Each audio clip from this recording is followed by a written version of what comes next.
Bismillahirrahmanirrahim. Assalamu alaikum. This is me again, Muhammad Zaimur Amir, with the new episode of the show Sports World. Well, in today's special episode, I'll be talking about the game that pulls the strings from several hearts, and yes, it is the game that is known as the craziest game in the world. और अगर मैं बात करूं western world की, वहाँ पे इसको as a religion माना जाता है. So yes, I'm talking about football.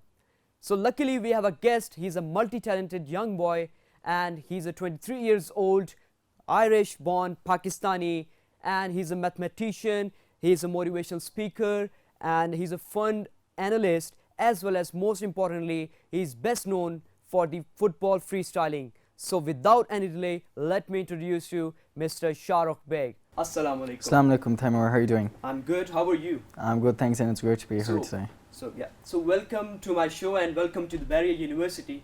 So let me ask you that, let us know that what is the secret behind all of your talent. Either it's a God gifted or you have learned it from somewhere. No, I think with anything like football freestyle as well, I think at the beginning you may not be so good at something, but I think it comes down to passion, persistence, and if you never give up, I think that's probably why I'm sitting here today.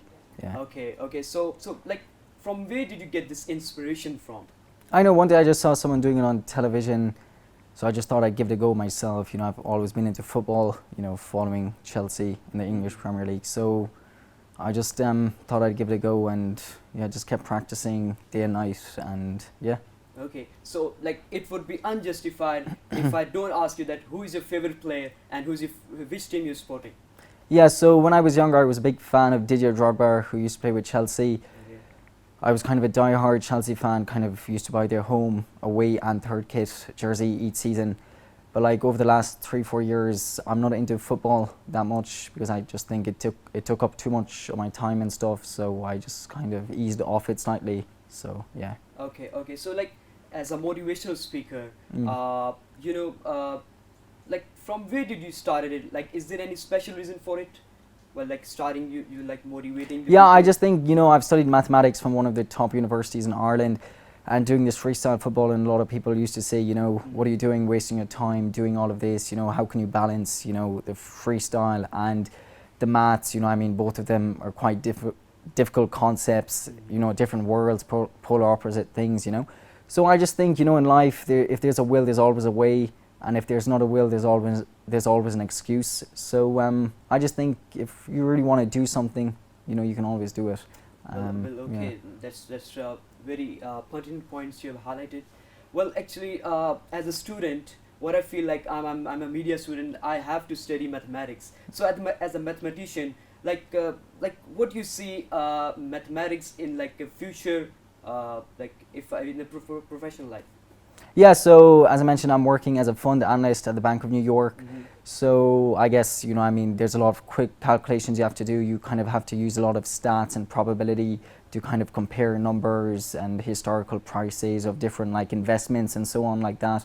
But I just think more than that, than the banking system, I think maths can be applied everywhere. You know, even us being here able to do this, you know, I mean, there's a lot of maths involved as well. So I just think, you know, maths is everywhere, and as they say, you know, I mean, if you're good at maths, you can be good at anything. So maybe that's where the freestyle came from. Yeah. True.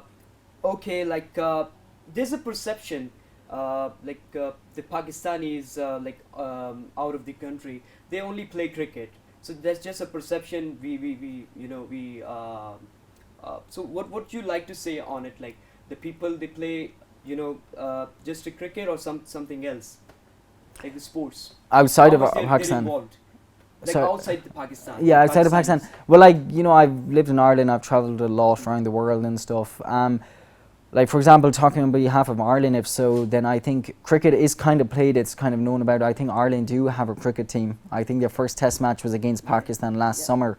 But obviously in Ireland they have a few other mainstream sports and stuff, like football, a few of the Irish games, rugby and stuff like that.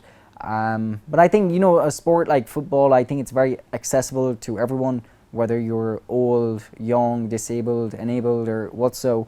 And I think you can kind of play it everywhere, you know, with shoes on, without shoes, you know, I mean, without with the proper clothing, without the proper clothing, you know, with a ball, whatever size it may be. Yeah. So I just think, you know, a sport like cricket, I think you kind of need the equipment, you need the bat, you need the ball, True. you need the wickets and stuff, and you need, you know, a few players to be playing it, kind of, you know, the fielders and so on.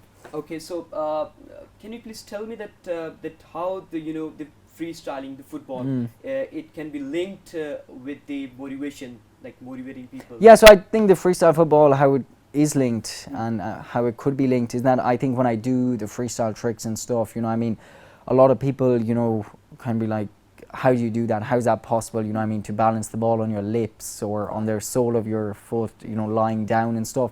So I think a lot of people kind of, you know, get inspired by such thing. You know, they kind of see the hard work that goes into things like this.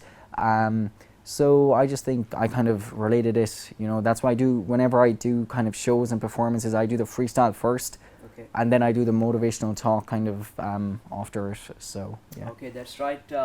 I think I have to pause you for a moment here. We'll take a short break, and then when we're coming back, we got a surprise for you. So don't go anywhere. Stay tuned.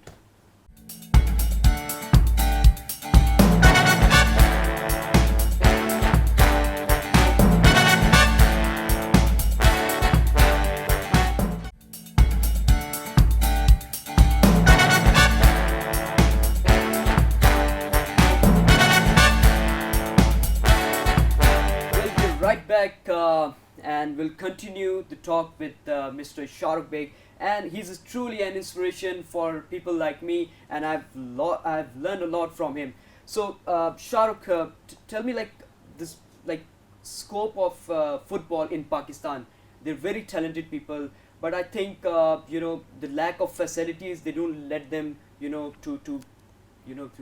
have a at the higher level. So, Yeah, look, being born and raised in Ireland, I wouldn't know too much about football in Pakistan. You know, I've Okay. kind of seen on social media and stuff, you know, people kind of complaining and stuff like that.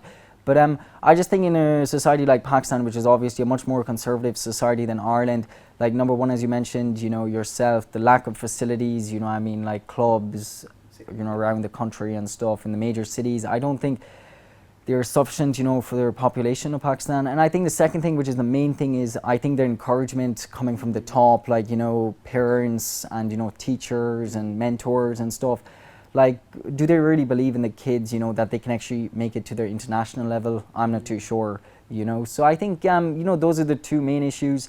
I just think, you know, young students, young kids, you know, they just need a bit more encouragement, and I think maybe they could make big strides in the future.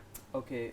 So, like, as a motivational speaker, I just want to ask you that why people fail, like while achieving their targets, they just try only once and then you just give up.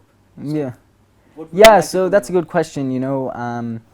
So I just think in life, I think there's a few reasons. I guess the fear of failure, you know, what will other people kind of, you know, think of me if I fail? You know, what will my parents say and stuff like that? I think kind of when you follow your dreams, when you follow your passion, you're kind of entering into the unknown, you know, I mean, you're kind of making your own path and stuff. And I think the main thing is a lot of us are living inside our comfort zone and we're kind of content being there. You know, I mean, we're like, oh, look, we'll just get through life, kind of, you know, just as it is. And we always kind of think, you know, in the future, it will be possible. But by the time we True. get there, it's too late. And then we only kind of look back at the times we kind of missed out on all the fun and all the opportunities of being productive.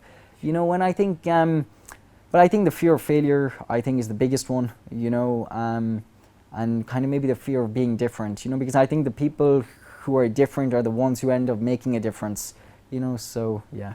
Yeah, well, that's very well explained. So, last but not the least, any motivational message for our viewers?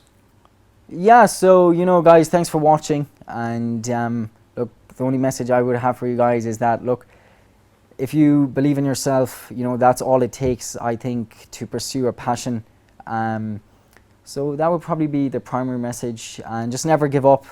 And जो कोशिश वाला होता है वो कभी हार नहीं मानता ज़िंदगी में तो और एक ज़िंदगी मिलती है Yes. Though I think you should always Well, that's right. You have summed up beautifully, and I hope that our viewers they've got the message very clearly. And thank you very much, Mr. Sharak, that you have been part of in our show. Well, hope to see you next time. And well, viewers, that was much in this episode. We'll be coming again, inshallah, with some more interesting facts in our next show. So stay tuned. Tab tak ke liye, Allah Hafiz.